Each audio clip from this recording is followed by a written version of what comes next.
ወንድማችን ደግሞ እግዚአብሔር እዚህ ድንቅና ተአምራት ሰርቶልኛል። የሆነልኝ ገስታውስ ገብቼ ወይ እንግዳ ቤት ገብቼ የእግዚአብሔር ሰው በናሴ ወር ውስጥ እንግዳ ማረፋ በገባውበት ጊዜ ሐምሌ ወር ውስጥ ማለት ነው። እንግዳ ማረፋ በገባውበት ጊዜ በትንቢት ቃል የነገረኝ ሁለት መልእክቶች አሉ። አንደኛ የ6 ዓመትና የ26 ዓመት ቋጠሮ አለብኝ እሱ ይፈታል አለኝ። አንድ ሁለተኛ ደግሞ የተነገረ ትንቢት ቃል ማለት ነው። በጥቅምት 15 ከውጭ ሀገር ተደውሎልኝ የሚለቀቅልኝ ፋይናንስ አለ ተብሎ ትንቢታዊ ቃል ተነግሮለት እሱም ተፈጸመ።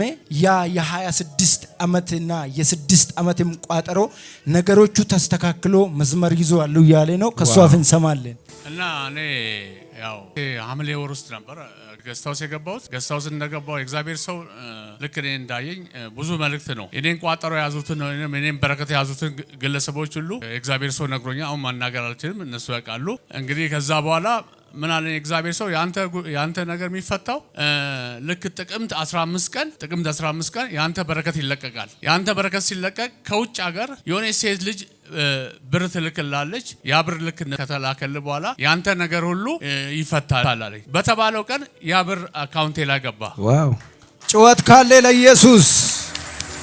በኋላ ከአካውንት ላይ ከገባ አሁን አዲስ 15 ቀን ነው 20 ቀን ነው የሚሆነው ከጥቅምት በኋላ። ከዛ በኋላ እኔ የምሰራው ነገሮች ብዙ ነገሮች የምሰራውን ነገር በፊት በቃ ምንም ሰራለው ነገሮች የተበላሸ ገበያው ሁሉ ተበላሽቶ ነበር። አሁን ከዛ በኋላ ያለው ነገር ገበያ ቦታ የምሰራው ነገር ሁሉ ተከፍቶ ብዙ ነገር ውስጤ ያስደስተው ጤንነቴም ሰላም ሆኗል።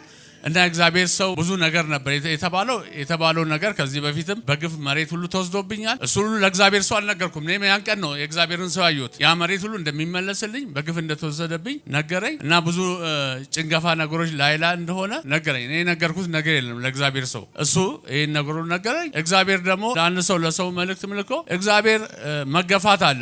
እኔ በህይወቴ ተገፍቻለሁ። እግዚአብሔር ሰው እንዳሉት 6 ዓመት ወዲህ ነው የኔ ነገሮች እኔ ትልቅ ንብረቴን ሁሉ ከጄ የወጣው ከ6 ዓመት ወዲህ ነው እየተበለሻሸብኝ የመጣው።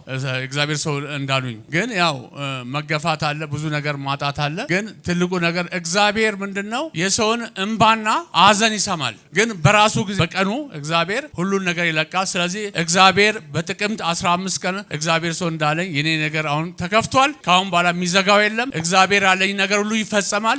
እንደገና ለምስጋና ደግሞ እግዚአብሔር አለኝ ብዙ ነገሮች አሉ። እሱንም ምስክርነት ለማምጣት እግዚአብሔር ይርዳኝ እላለሁ። አሜን። እግዚአብሔር ይስጥል። አሜን። ተከናወን።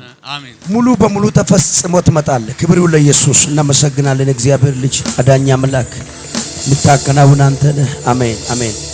ተባረክ። አሁን ደግሞ በ5ኛ ወር ላይ በሚገርም ምስክርነት ትመለሳል። አሜን። 5ኛ ወር ላይ በጣም በሚገርም አሜን። ይሄ አሁን የመሰከርከው ምስክርነት በጣም ትልቅ ድል ይዞ ይመጣል። አሜን። ቻው። አሜን።